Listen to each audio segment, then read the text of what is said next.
Welcome back to the Legal Brief, the show where we crush the various legal myths and misinformation surrounding various areas of the gun world. I'm your host, Adam Kraut, and today we're talking about everybody's favorite topic, silencers. Circle 10 AK offers some of the best thought out products for your AK platform rifles and pistols. Be sure to check out things like their side folding stocks, muzzle brakes, and all kinds of other accessories. To see all the products they sell, check out circle10ak.com. Don't forget, if you're attending the NRA annual meeting in Atlanta this year, and you need to, be sure to attend the Gun Collective panel presented by NRA on Saturday, April 29th at 1 p.m. You'll want to be on the third floor at room B304 and 305 before we get started. The first 350 people are going to be receiving a small prize pack. We're going to do a mountain of giveaways, including some guns, NFA items, and a bunch more.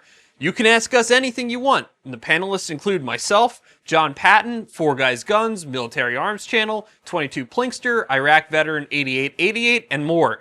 Afterwards, there's going to be a meet and greet so you can hang out and take pictures with us, and we want you to because we want to meet every single one of you. I hope I'll see you there. Now, we've covered the topic of silencers in one form or another a number of different times here on the Legal Brief. However, we have never covered exactly what is a silencer. Before we jump into the important part of this conversation, I just want to take a minute to explain something that I know I'm going to get a lot of flack for in the comments. We are talking about a silencer. They are, in fact, silencers.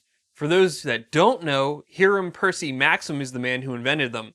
His first patent was for a silent firearm. Another patent was issued to him in 1921, which was for a silencer for guns. The Congress utilized the term silencer in the National Firearms Act in 1934 and the Gun Control Act of 1968. It's a silencer. Now, if you want to make the argument that they should be referred to as suppressors, because from a term of art standpoint, a suppressor is less threatening, not as scary, doesn't have the negative connotation, etc., that's fine. I think that's a valid point, and I think it's actually a really good one to make. However, to say it's not a silencer because it isn't silent, well, when you invent something, you can name it whatever you want. The definition of a silencer is found in the Gun Control Act, which we covered before, and you can find that in the YouTube playlist. It states that a firearm silencer, or firearm muffler, means any device for silencing, muffling, or diminishing the report of a portable firearm, including any combination of parts designed or redesigned and intended for use in assembling or fabricating a firearm silencer or firearm muffler, and any part intended only for use in such assembly or fabrication. So what does that mean in layman's terms? Well, simply put, a silencer is a complete silencer, which you would purchase from your dealer. It is also a combination of parts that were designed for use or redesigned for use in assembling a silencer. And lastly, the term also includes any part that is intended only for use in the assembly or fabrication of a silencer, such as a baffle. I don't really think we need to spend any time on the first part since it's pretty self-explanatory. However, the latter two parts of that definition are where the lines become a little blurred. A combination of parts that were designed or redesigned for use in assembling a silencer is rather broad to some degree. It would be rather obvious to state to you that if you had a bunch of baffles, a tube, a front cap, and a rear end cap, which were not from a registered silencer laying around, you have met that criteria. However, there are some other things to consider. Solvent traps have been all the rage with a certain segment of the gun population. At first blush, these kits seem pretty innocuous with their freeze plugs, threaded tubes, and threaded caps for the front and rear. And they probably are. That is, until you start drilling holes in things. ATF's NFA handbook states that an example of parts redesigned and intended for use in assembling or fabricating a firearm silencer are automotive freeze plugs that have been modified by drilling a hole through their center to permit the passage of a bullet. It would seem that ATF believes that once you start drilling holes through the freeze plugs, you've crossed the line from harmless automotive part to silencer controlled by the NFA. And don't forget, the definition of a silencer also includes any part that is intended only for use in the assembly or fabrication of a silencer. The easiest example of this would include a baffle. It is a silencer part, it's only intended for use in the assembly of a silencer. Other examples would have formerly included things like pistons, front end caps, etc. So why are these not silencer parts now? Well, let's go back to the definition. It states that it is intended only for use in the assembly or fabrication of a silencer. See those holes on the piston? Muzzle brake. All those nifty muzzle brakes that have interchangeable end caps that also happen to fit on the end of your silencer? Not only intended for the assembly of a silencer, In other words, if the part serves a dual function, it falls outside the scope of that definition. Lately, there's been some controversy over silencer wipes. For those that don't know, wipes are a piece of rubber material that are put inside a silencer to provide for more sound reduction. There are letters from ATF which drew different conclusions as to whether a wipe was a silencer part or not. The Bardwell letter, which is what was relied upon with supplying the wipe, stated that, in regard to the two parts in your cited example, we consider a baffle to be a silencer, but a wipe, which is usually nothing more than a rubber or plastic disc with a hole in it, is generally not considered to be a silencer. Thus, an individual owner could replace a wipe. However, ATF has also stated that certain commercially available items such as rubber washers may be used to assemble firearm silencers. Such items are unregulated until a possessor assembles, accumulates, or otherwise intends for the use of such item in a silencer. Once such an item is possessed with the intent to use in assembling or repairing a firearm silencer, it comes within the purview of the NFA and it is properly classified as a firearm silencer. Point of order to make here, the Bardwell letter was from the chief of the NFA branch, and the other letter was from the Firearms Technology branch.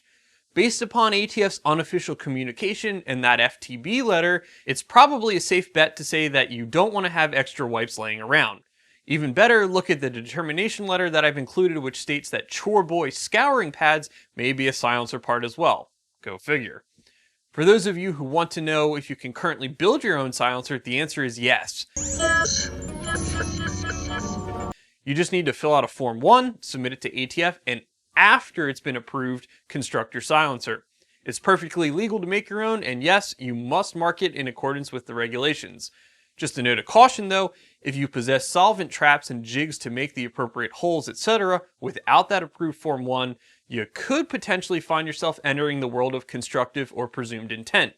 Simply put, constructive or presumed intent is a legal theory that there was intent to commit an action presumed from the action itself. For example, having all the necessary parts to make a silencer without actually having made one and not having an approved form to make one. Also worth noting, and you may remember this from the Should You Mark Your Form 1 NFA Item episode, which you can find by going to the playlist on YouTube, that you as a person with an approved Form 1 are making an NFA firearm. More importantly, the law distinguishes between a licensed manufacturer and the maker of a firearm.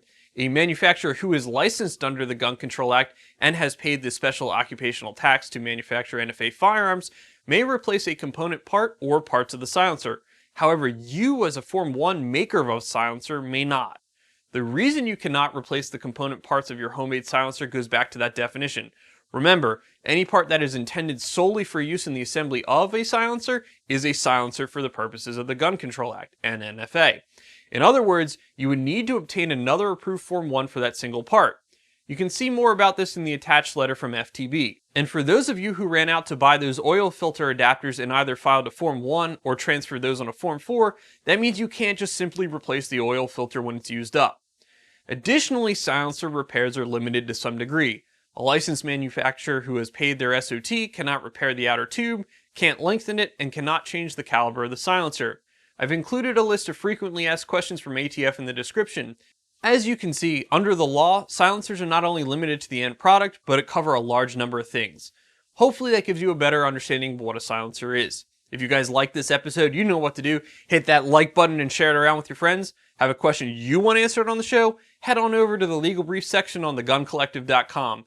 Be sure to check out my website, adamkraut.com, for more information on my quest to serve you on the NRA Board of Directors. And don't forget to like the Gun Collective on Facebook, Instagram, YouTube, Full30, Snapchat, and wherever else you can catch us on social media. And as always, thanks for watching. Oh yeah, and it's still a silencer. The shirts worn in today's episode of The Legal Brief have been provided by Patriot Patch. Click the link in the description to learn more.